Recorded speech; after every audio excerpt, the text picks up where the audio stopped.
Bonjour à tous, alors dans cette vidéo nous allons vous montrer comment récupérer les données du veau directement sur votre JDOM. Voilà un petit peu les étapes. Mais bien sûr il faut que d'abord vous ayez installé JDOM quelque part. C'est ça la première étape.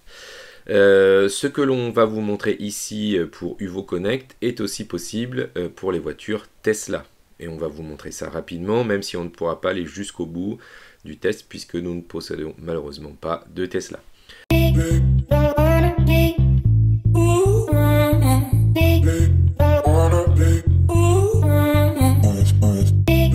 Alors, pour pouvoir se connecter à Uvo, voilà ce que nous allons faire. Nous allons aller dans Plugin, puis dans Gestion des plugins.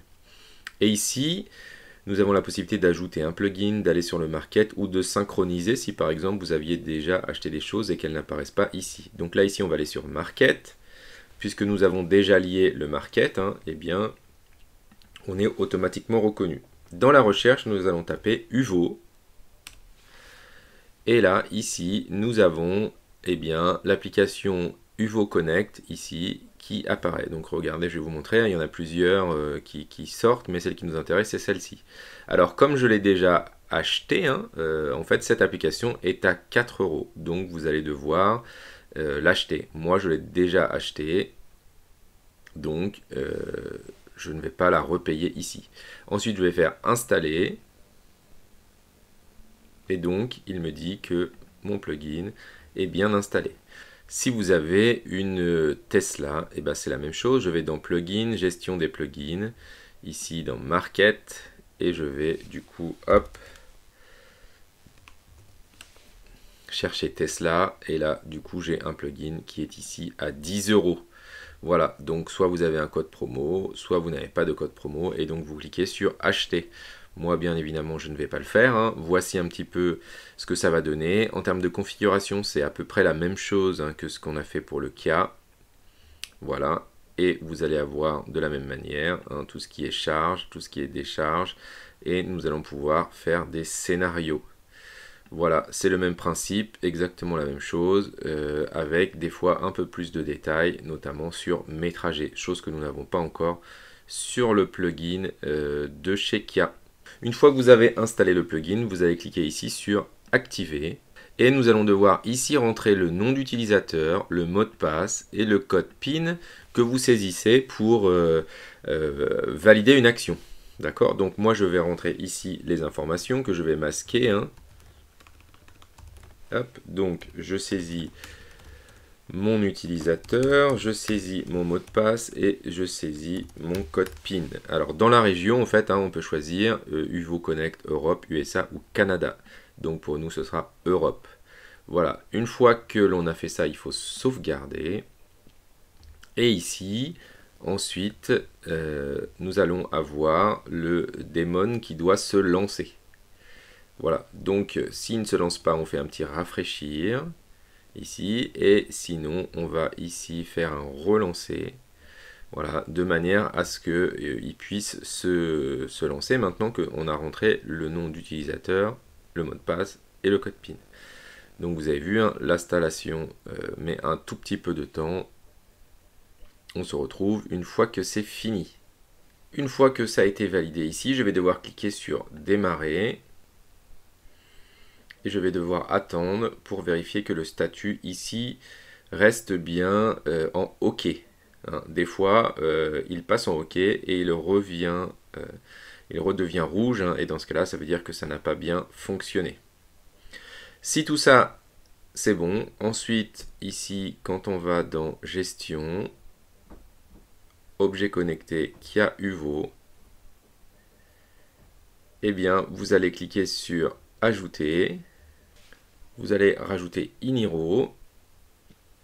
Et là, donc objet parent, ça va être dans voiture. Donc catégorie, on va mettre autre. Voilà. Ici, dans identifiant du véhicule, vous allez choisir votre véhicule qui a été automatiquement reconnu. Voilà. Source d'énergie, on peut mettre électrique. Et voilà les choses qu'on pourra faire. Action de préchauffage, de verrouillage, de charge. Il faut mettre action de rafraîchissement aussi. Et ensuite, ici, il va falloir régler cette partie-là, c'est assez important, au niveau du rafraîchissement. hein, pour que JDOM lui soit à jour.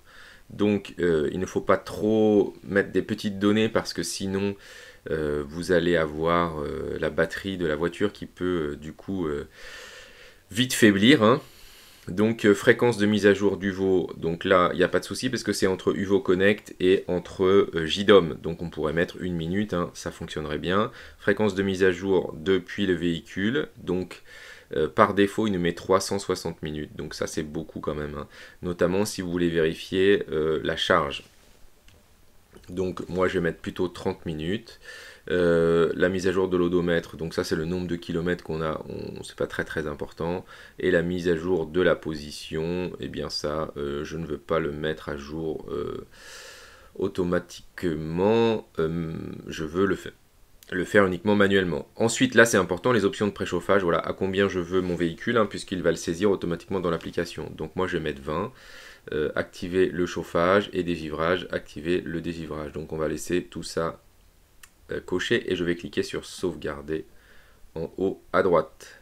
Voilà, maintenant que je suis là, j'ai bien mon équipement, donc quand je vais aller dans mon dashboard et ma voiture, j'ai bien les informations de ma voiture qui sont ici. Donc ici on voit qu'elle est verrouillée, que le chauffage n'est pas activé, que la batterie principale à 72% est à 72%, hein. On pourra voir éventuellement l'évolution de tout ça. Donc ça c'est des informations qu'on n'avait pas, hein. On peut avoir du coup la portée électrique. Si jamais on est sur un hybride rechargeable, du coup on aura la distance totale ici, hein. Et là la distance que électrique. On a des estimations de charge rapide, mobile, station. Voilà, et si jamais on est en charge actuellement, hein, donc ça c'est des estimations, mais si jamais on est branché, et bien du coup ici on aura ce qui apparaît sur le cadran de la voiture. C'est-à-dire par exemple il nous reste 1h27 et donc là ça apparaîtra ici. Savoir si on est branché ou pas, donc là on n'est pas branché, connaître l'emplacement, la température de la clim, ça c'est ce qu'on a réglé, et le nombre de kilomètres de la voiture. Voilà, on pourrait lancer la charge ici, si jamais la voiture était branchée, vous avez un petit icône ici. Ici on va pouvoir arrêter la charge, verrouiller la voiture, déverrouiller la voiture, activer le chauffage, arrêter le chauffage et là faire les mises à jour manuellement, voilà, sachant qu'on les a réglées automatiquement. Donc regardez par exemple ici je vais actualiser la position parce que pour l'instant en emplacement on n'avait rien du tout, donc j'actualise la position et vous avez vu la position a bien été actualisée. Si je clique ici, du coup il m'ouvre Open Street Map et donc je peux localiser mon véhicule directement sur une carte. Voilà un petit peu les différents éléments qu'on peut avoir dans un premier temps. Dans la prochaine étape, on vous montre comment créer des raccourcis sur votre appareil iOS pour pouvoir ouvrir, fermer les portes, activer la climatisation, savoir où on en est dans la charge par exemple. Voilà, c'est pas très compliqué tout ça et ce sera notre dernière étape. On vous dit à bientôt, n'hésitez pas à laisser des commentaires pour avoir plus d'informations sous cette petite vidéo. Merci à tous, à bientôt. Merci à tous d'avoir regardé cette vidéo, n'hésitez pas à mettre un petit pouce bleu, à vous abonner, activer la cloche pour suivre l'actualité de Test Matos. À bientôt.